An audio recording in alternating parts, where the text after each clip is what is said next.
With the start of the program still relatively new in the 1990s, Little League Softball continued to gain momentum. It was an exciting time for women's sports as females were finally being recognized for their achievements in sports. As Little League Softball took shape, the influence of media coverage for female sports helped to show younger athletes that it was possible to gain recognition. With these new role models in place, the program saw an increase in female participation, helping to light the spark needed to grow the program. Soon after the first Little League Softball World Series was played in 1974, 2 more Softball World Series would be established to give that memorable experience to the older levels of play. The Senior League World Series made its debut in 1976, and the Junior League World Series launched in 1999, the same year as the Women's World Cup in the United States, which the U.S. would win and capture the widespread attention of the growth of women's sports.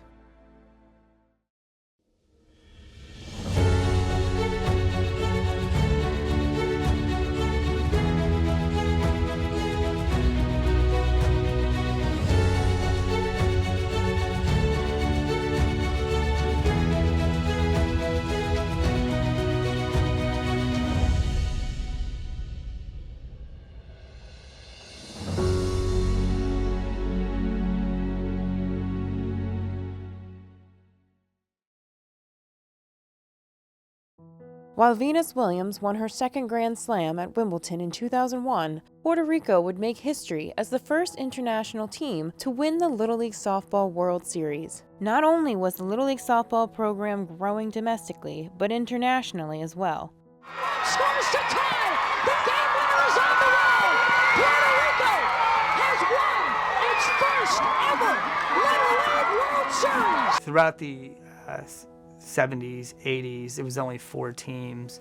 But once we got into the 90s, 1991, a team from Canada was added. So it was our first international team, but it was also just a new region. So we were up to 5 teams in the Softball World Series. And then in 1995, in 1996, you had the addition from a team from Asia and then also Latin America. You know, I think in the 1980s and 90s, you saw more girls being gravitated to the program. The program expanded to include older players and then younger players. And I think still today you see younger girls like in the T-ball and minor leagues playing baseball at first, but then going to softball when they get to about 8 or 9 years old. The addition of softball to the Olympic Games in 1996 would also help with the growth of female participation and media coverage. The visibility this would provide the game of softball to young female athletes everywhere and would be exponential in building the Little League Softball program. Being in the Olympics is really credibility for your sport, and so I think every little girl that is out there watching the Olympic Games dreams of having an Olympic experience themselves. So they go out and they want to play community-based softball with their sisters. They want to go out and play in a community-based environment, and when you do that, you know, you get to grow with your sisters and through the game. So I just love the fact that the Olympics also helps inspire a new generation of softball players. My favorite memories of the Olympics, you know, you could talk gold medal, you can talk about the in-game stuff, but when I really look back, it's the athletes. In a time, I remember 2004, you know, I was sitting with athletes from Pakistan, from Afghanistan, having meals with them. I just think that that is what makes the Olympic Games so special. And as much as I love the sport of softball and everything that we were able to do there, I really think that this is the best sporting event that the world has ever put on because how it brings everyone together.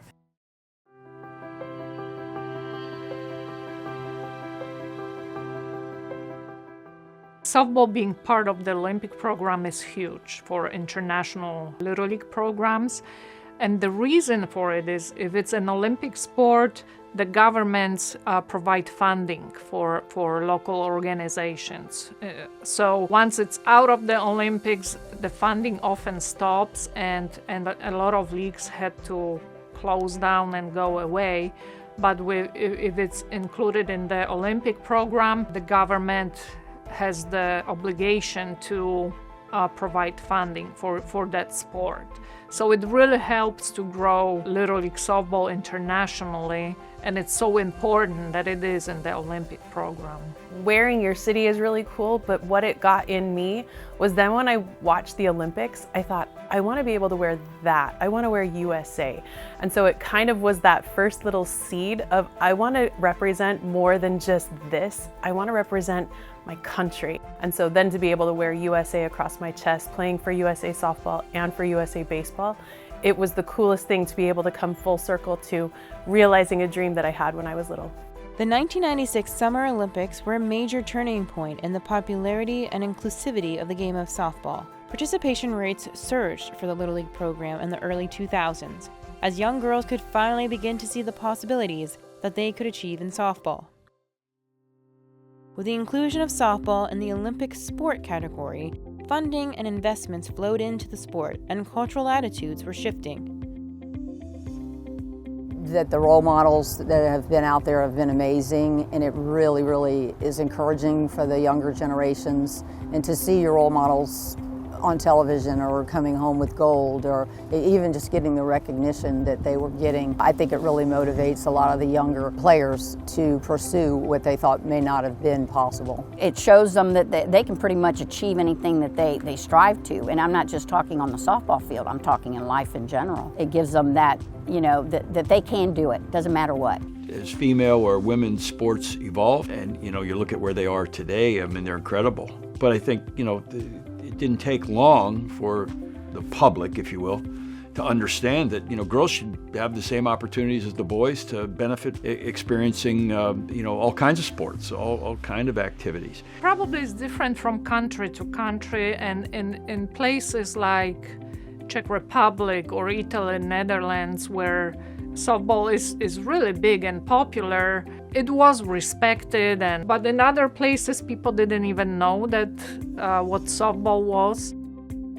I think the Olympics, they're just like nothing else that exists out there, right? They put a spotlight on sports and the uniqueness of certain sports like nobody else can. I think the Olympics really creates an opportunity to highlight sports generally and specific sports more so than any other, sort of opportunity that exists, because people are paying attention to the Olympics in a different way. It would seem that the love and popularity of the game had just begun and was catching momentum as spectators, organizations, and media outlets would see the benefit of what the sport could achieve. The Olympic Committee investment into softball would also lead to further adoption of the sport elsewhere, including the Southeastern Conference, adding softball in 1997. The SEC was one of the NCAA's richest and most influential conferences, further displaying to the world the importance of the incredible opportunities becoming available for young female athletes to strive for in competition and in education. Girls who achieve in softball go on to become leaders in everything they do, said Betty Speziali, who became the first woman to umpire at the Little League Baseball World Series in 1989. All the net recognition you've received been a good thing or kind of a nuisance?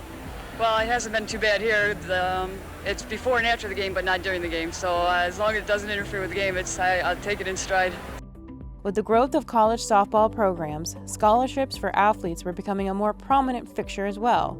These scholarships would help ease the financial burden of attending a college or university and give women more opportunities, not only on the field, but off the field in the career they were pursuing.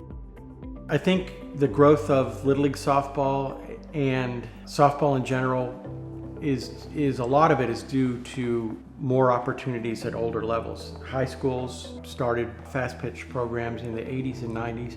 Title IX obviously had a lot to do with that. They had to match the number of scholarships they were giving to boys. Well, boys have football. That's a huge number of scholarships that you have to match up against.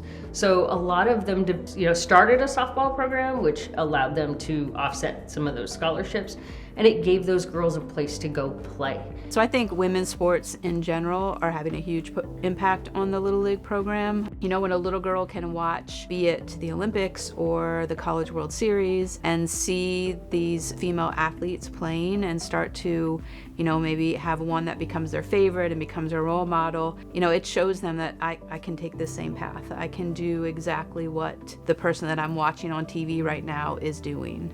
I think that the World Series gives and implants a dream in Little League softball players of where they aspire to be, to put in the work at 10, 11, 12 years old and get to have role models that they watch on ESPN play at the Women's College World Series and compete for a national championship and think that they could do that one day too. Like, it puts that dream and that goal in their mind.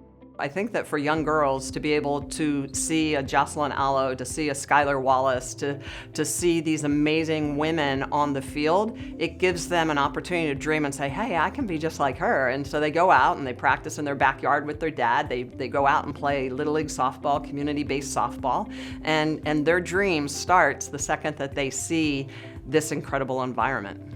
In 2004, Little League Softball would celebrate 30 years of existence, a huge milestone for the organization and the game of softball as a whole. Within those 30 years, we would see great softball athletes emerge. Kat Osterman, who played for her Little League in Texas in the 1990s, would later play in the 2004, 2008, and 2020 Olympics. Heather Tarr, who was the head softball coach at the University of Washington, would win the 1993 Big League World Series and later be inducted into Little League's Hall of Excellence. Jenny Dalton-Hill, who was part of the winning 1989 Senior League Softball World Series, would become a 3-time Women's College World Series champion and would win a bronze medal for the USA Women's National Baseball Team in 2010. The 1990s and early 2000s saw huge growth for women's sports and for young female athletes. It was a pivotal moment for Little League softball and growth of the program, as girls could see and look up to the women who were leading the way. However, softball itself was nowhere near its peak.